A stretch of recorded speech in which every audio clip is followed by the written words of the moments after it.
What's up, guys, and welcome back to another video. Today's video I focus on Ireland rugby and Joe Schmidt. The question I asked today: is Joe Schmidt to blame for the current decline in rugby in Ireland at the moment? We all know 2018 was probably one of the greatest years for Irish rugby that they had seen. They Grand Slam the Six Nations, which was unbelievable. They totally dominated the tournament and left Grand Slam champions. They then went on to Australia to win a series for the first time in many, many years. They won the series 2-1. They then went on to play at the end of the year season, the November Internationals, where they made history and beat the All Blacks at home. And in that year, we saw so much talk of Ireland are the next big thing. Ireland are the hope for the North to actually win another World Cup. It used to be England, but then Ireland took over, and we just heard the great things about Ireland. And if they hadn't lost to Australia in that one Test match, they could have also broken the record of being on an amazing winning streak like Wales were not too long ago. So the reason why I bring in Joe Schmidt into this conversation is because we all know the talent that that man has and what he's done for Irish rugby and how he pretty much transformed this team into something special and identified key players and tactics and movements that really shone for Ireland.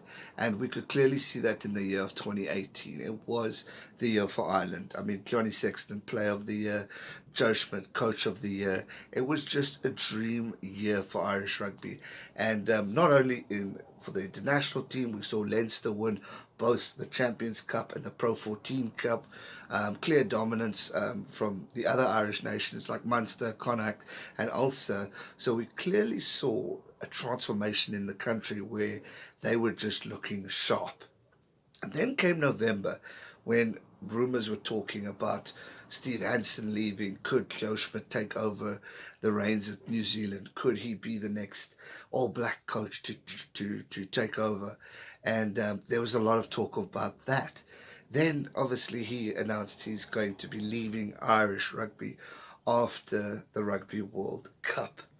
And ever since that announcement in November, Ireland have been on the decline, really.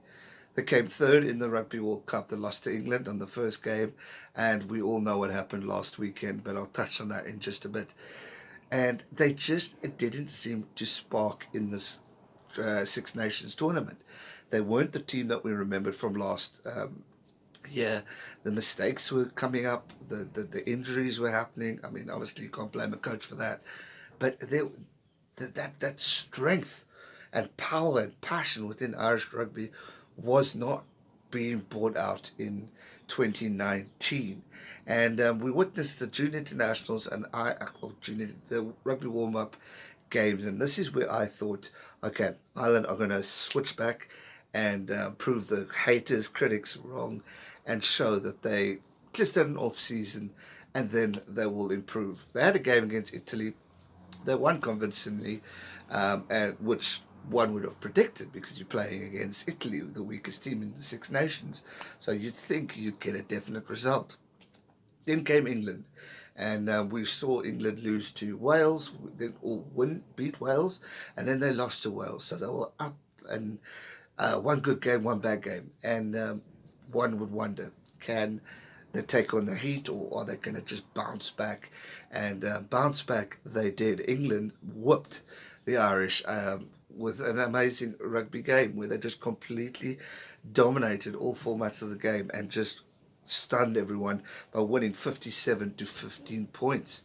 There were moments where Ireland looked sharp in the first half or in the start of the game, but then they just looked dull and didn't capitalize on opportunities, make the necessary movements and skillfulness that they did in the past. And Joe looked quite taken back and disappointed. And I know in his press conference he said, yes, this loss did hurt, but there's no way it's knocked the confidence out of Ireland. It's just going to boost them to do better in the next upcoming games. They're facing Wales in the 2 test matches, which could be very interesting, and it could either see Ireland maybe come back or decline. Now, again, going back to the topic of this video, which is Coach Joe Schmidt, and don't get me wrong, I know the quality and the expertise and how brilliant this man is. But the reason why I bring him up in this topic is was it not too soon when he mentioned that he was going to leave Ireland I think it's now to retire. There's the odd rumor that he might have another coaching stint coming up, but has it been too soon? Was that the fall where the players are like, oh, we're going to lose our coach, and now they're constantly focusing on that rather than where they were and the skillfulness and the importance of the Rugby World Cup? Now it's all, we were on such a high. Our coaches just told us in the peak of our amazing year that he's going to leave us right after the Rugby World Cup. So players could think, will they get the commitment? Will they get that exact same passion from the coach? Or will they be able to give it their absolute all because they know that the coach is going elsewhere and they are going to be stuck with a new coach, a new system, and all that stuff. Obviously, it's assistant coach to Ireland apparently that's going to take over, but it's all these things that will face a player when they know they're in such a great spot, and then boom, your coach has just decided to leave you. And I can actually kind of believe it and see it being a case where players are like, oh man, our coach is leaving. How are we going to survive after the World Cup? I mean, yes, we're on a good wicket now, but jeepers, after November, he's gone. We got no coach. We have to regroup, restructure, da da da da da. So all these things flashing down, and it brought back a memory. And credit to Rugby Pass for bringing up this article, but it goes back to Manchester United in football, which obviously some rugby fans either like or don't like. And it was the talk of when I think it was 2001, where Manchester United were on an absolute amazing run, where they looked sharp, they were doing well, and I think he said in 2001 that he was going to hang up his boots and leave or something like that. And just from that comment, Man United went so far down and they were bad. The players lost their confidence, they lost everything to what they had when they were winning championships.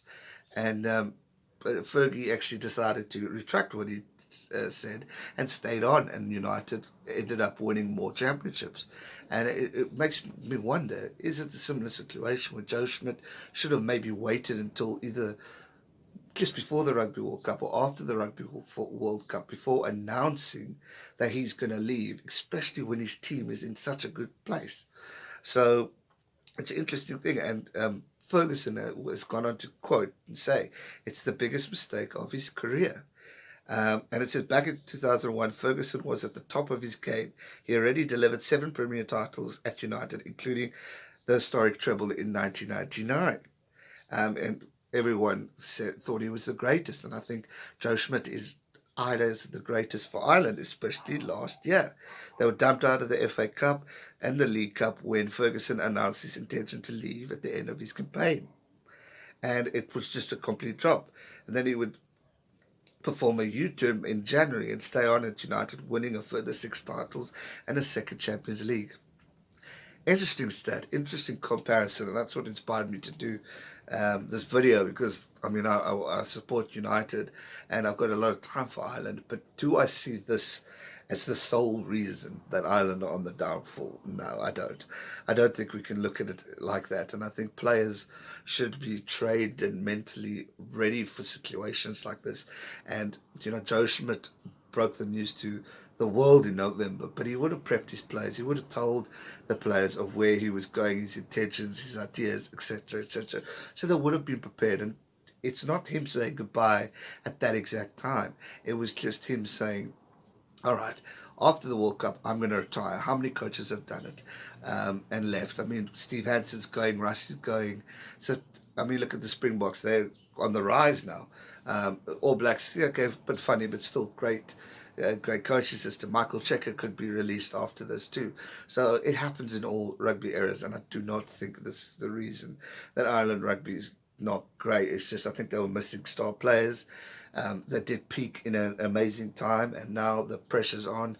And I just believe that rugby, world rugby, is just so competitive at the moment. It's really anyone's game, and we could see a change around in Ireland against Wales in these next two tests, where Ireland could beat Wales, and then everyone's talking about Wales being the team that's on the decline. So that's just the thing.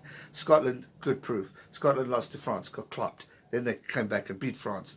Australia beat the All Blacks. All Blacks beat Australia again. South Africa, Argentina, close game, a big win. It's just those kind of things of rugby at the moment. It's World Cup year. Anyone wants to win. Anyone wants to prove a point. And I just think that result, yes, it broke records, and yes, it destroyed Ireland and would have shot a lot of comments down. But I don't believe it's the reason. Schmidt's the reason. And I do see Ireland coming back and giving it the absolute all in the Rugby World Cup. So, my opinion, is Joe Schmidt to blame? No, he's not.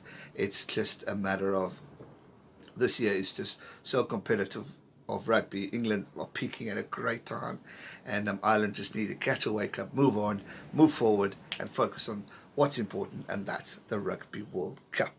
Let me know your thoughts in the comment section down below. Do you agree with me? Do you disagree? Or do you agree with the statement that I've made in the title? Interested to hear your thoughts on this topic. As usual, thanks so much for watching. Give this video a thumbs up, subscribe if you are new. So much more content to go. You do not want to go anywhere. So hit that subscribe button, and I'll see you real soon for another video. Stay safe and never give up. Cheers.